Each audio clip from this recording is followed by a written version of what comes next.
Welcome back to Kiara's Spirituality podcast. Today's episode is one of the most personal stories I've ever shared. I want to tell you guys how sound healing entered my life during one of the darkest seasons and became one of the catalysts that completely changed my trajectory. This isn't just a story about crystal bowls or sound bowls.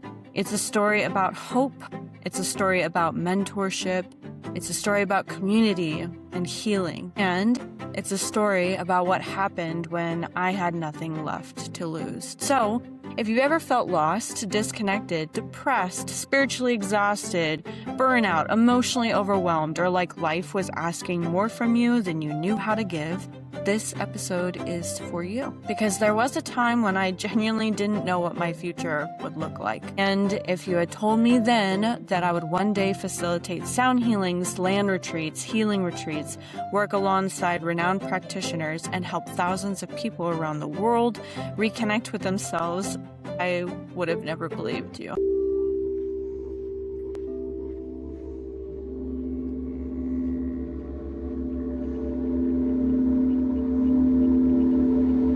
So before sound healing, I've always been spiritual. It's never changed. I was a kid that was fascinated by astrology because of my mom, and I began studying charts around 10 years old. I was obsessed with understanding people, patterns, energy, consciousness, and the deeper meaning behind why we are the way we are and why are we here. But being spiritual doesn't automatically mean that you're emotionally healthy. Between 2015 and 2018, I was struggling. My friendships were struggling. These were lifelong friends. We loved each other deeply, but we didn't yet have the emotional intelligence to support each other in the ways that we each desperately. And honestly, nobody really knew how to hold it. I found myself feeling disconnected from life, disconnected from my purpose and from the purpose that I created, disconnected from hope. Mental health challenges run throughout my family. I've never really pursued a formal diagnosis, and I don't define myself through any of the labels, but I know that they're there, and I knew I wasn't okay. I knew I was carrying wounds that I didn't have the tools yet to heal. And eventually everything reached a breaking point, especially from that point between 2017 and 2018. I received a phone call in May of 2018 after reaching one of the lowest points of my life. I attempted to end my life, and I survived. And shortly after, I received a phone call that still amazes me to this day. My mother had called. We hadn't spoken in almost 4 years, if you can believe that. And she had asked me one simple question: are you okay? And it was like somehow she knew, even after not talking that whole time. I told her no, of course. I wasn't okay. But I told her that I would explain it only in person. I wouldn't talk to her about this on the phone. So my birthday was coming up in June, and she bought a plane ticket the same day in that phone call to come out and see me. She had talked to me on the phone over and over about, what do you want to do? I told her, honestly, the only thing that would really fit for what I wanted or needed was probably to go to Sedona, just because, as some people know, and maybe you will now know, it's a mecca of spiritual healing, and I knew that from the point that I was at, that's what I needed. But if she hadn't called, this story might look very different. When we took the trip to Sedona, she arrived, I picked her up, we went, we spent the night there. At the time, I had no idea that the trip would completely change my future. She introduced me to a woman who would become my mentor eventually. She was an Ojibwe medicine woman, deeply connected to healing, ceremony, spirit on the land. And we booked her through a company that we didn't know yet would be her last session, and I would eventually work at in the future. We went out on the Red Rocks, Crescent Moon Ranch, one of the most magical days of my life, for a healing ceremony. What I didn't know at the time is that she would only ever offer this at other locations in her passion project. I also didn't know that after the ceremony that she would look at me and say, "Come move in with me." I remember being completely shocked. I don't know this woman, obviously, other than meeting her upon ceremony. I mean, who does that? But I also remember thinking, I literally have nothing left to lose. I was homeless. I was couch hopping. I was trying to survive, trying to figure out what came next. And I had a gentleman who was a good friend of mine that allowed me to stay temporarily on their couch. And I didn't know what my next move was after being moved out from my friend's house. So in July of 2018, of course, I packed up what little I had, all fit in my car, and I moved to Sedona. Coming closer, know that I'm a mess. Tangled up in wires, I can't catch my breath. I run. Pulling deeper, I cannot confess. Drowning in the chaos, I can't catch my breath. I run.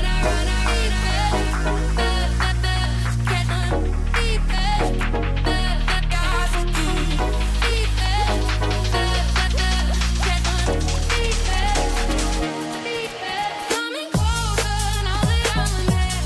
Tangled up in wires, I can't catch my breath. I run. Pulling deeper, I cannot confess.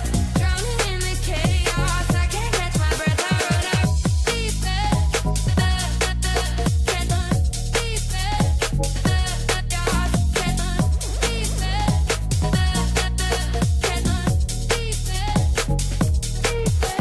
Soon after moving, I began helping my mentor with a passion project at her collaborated medical wellness center. The vision was beautiful. It was a collaboration between a physician, a doctor, and an indigenous healing practitioner. A bridge between the Western medicine and the holistic wellness. This was so inspiring to me. This is exactly what I was wanting for myself eventually in the future. And it was there that I experienced her sound healings for the very first time. Not knowing anything about it.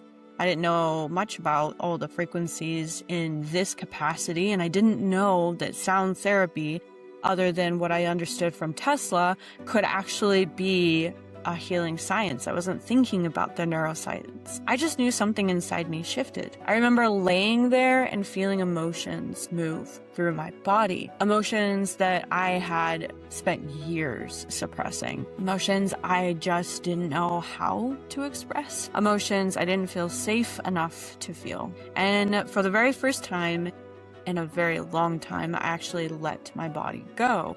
I felt my nervous system soften. I felt expansion. I felt connected. I felt inspired. I felt like something dormant inside me had awakened. And the only way that I could really describe it is like I felt like I had been blasted with like magic, you know? It was like someone opened a door inside of me that I just didn't know existed. And for the first time in years, I felt hope and inspired to try again with my magic. I wanted to kind of share with you guys about the research as well. Like at the time, I didn't understand why I felt so different afterward. Today, I have a deeper appreciation for what may have been happening.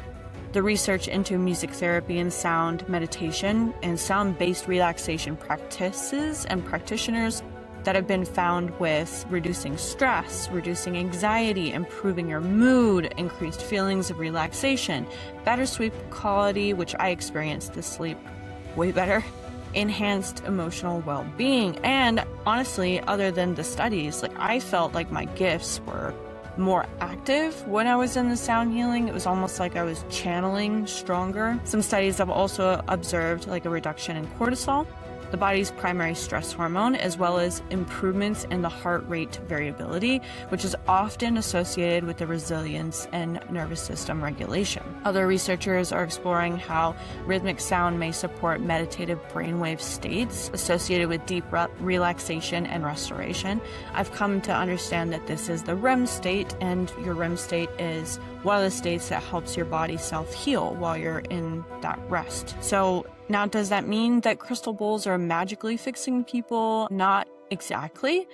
And that's not what I teach. What I believe is that sound creates an environment, an invitation, a space where the body feels safe enough to relax. And I think that the frequencies then also coincide with your body to help regulate the system, self-regulate. And it seems that when the body relaxes that healing really can begin. For someone like me in 2018 who had spent years in survival mode, that mattered. And because when you've been stressed long enough, peace can feel unfamiliar. It shakes everything up. So you'll have responses to this, which I remember having because we did the sound baths so often. For the next 3 years, we facilitated sound baths every Thursday, even holidays, special events, any opportunity that we could. My mentor and I traveled together. We facilitated private retreats at home spaces. People would call us to come to their house personally. We went on home retreats, cooperated with corporate wellness experiences, community gatherings, and then eventually we went to a larger retreat that we did in Hawaii, which that was pretty freaking cool. And life really exploded in ways that I never could imagine. I was 22 years old when I started this out after that 22nd birthday. Yet it felt like I was experiencing 10 years of growth that was compressed into just a couple of years. Not because life suddenly became easy at all. It was not easy, I promise you. But because I finally had mentorship, community, a new purpose, tools, experiences, and there were people who believed in me and trained me. So learning from those masters over the years, I had a privilege of working alongside incredible practitioners, people who dedicated their lives to healing, indigenous wisdom, ceremonies, and spiritual development. I worked with one of my respected teachers, such as Calvin Mockingbird, who is a practitioner working with flute sound healing medicine, and other practitioners from numerous healing traditions. I traveled throughout Arizona, Colorado, California, Hawaii, supporting retreats, facilitating sound experiences, meeting people every walk of life. I even end up working in a reading capacity as well, where I was a psychic reader at the shop that was my mentor's last place that she had worked at when she was a reader for a company, because she ended up going out and doing it on her own. But that was really cool to merge all of these different things, doing all these retreats, doing the practices, and then working alongside other readers who were teaching me how to develop my gifts at such a young age. And then, one thing became increasingly clear. People weren't showing up because of the bowls or the cards or the instruments. They were showing up because they were exhausted and they were overwhelmed, they were grieving, they were searching, and they wanted a place where they could finally exhale. So why sound can actually feel so powerful? I mean, think about it. When was the last time you gave yourself permission to do absolutely nothing? No phone, no emails, no responsibilities, no fixing, no performing, no taking care of everyone else. You're just lying down and receiving. For many people, that's incredibly rare. The sound becomes an anchor, something the mind can focus on. And as the mind slows down, the body often follows. Many people report vivid imagery, creative insights, emotional release, feeling of connection. I remember some of these stories where people were experiencing people who passed away coming in that they got to feel and experience. I remember we would, use oils and crystals and hands-on healing if they wanted it, or we would play the instruments close to the body, and they would have surreal experiences, seeing colors, beings, entities, animals, you name it. These are all people that don't know each other saying this in an open space. So that feeling of connection, or simply feeling calmer than they have in weeks, it's not because someone healed them necessarily, but because they were created in a space to hear themselves again. And I feel like that experience of having other people in a sacred space that you close off and you tell everyone that this is an open space and we're all here and this is protecting everybody, honoring everybody, not allowing for other people to have judgment or bring in some kind of negative influence to the experience. It was outstanding. So then as I got older and entered a new chapter in my life, I began investing in a partner and looking for ways to continue this work. I had to move. So moving from Sedona area, I had to come down to the Phoenix area. And eventually I finally connected with an incredible local practitioner. If you haven't seen her shop, it's at Missy's Mysteries in Scottsdale. She's an amazing practitioner who has a healing space. She has services. She has people who host all of their stuff there, like if you want to buy from markets. And she used to host these awesome bazaars that were basically psychic fairs, community gatherings, workshops, and she generally and genuinely opened her doors for me. And then after 2 years, I facilitated monthly sound healings there, which was an awesome experience to finally be in my own practice and doing it independently from other practitioners. That was really cool.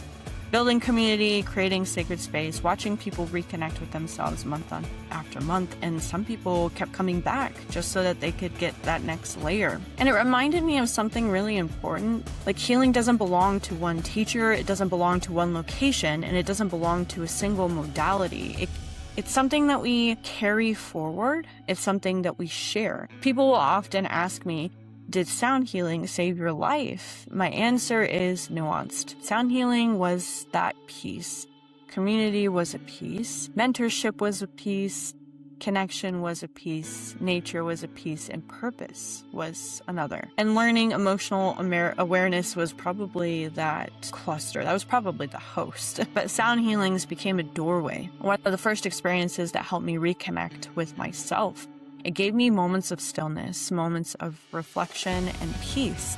And those moments became powerful enough that they began changing my life, my mind, my behaviors, the way I responded, the way I communicated, the way I loved. So today, after working with thousands of people worldwide since 2018, and after facilitating sound healings, retreats, ceremonies, intuitive sessions, and transformational experiences, the greatest lesson I've learned is this. Most people don't need fixing. They need reconnection.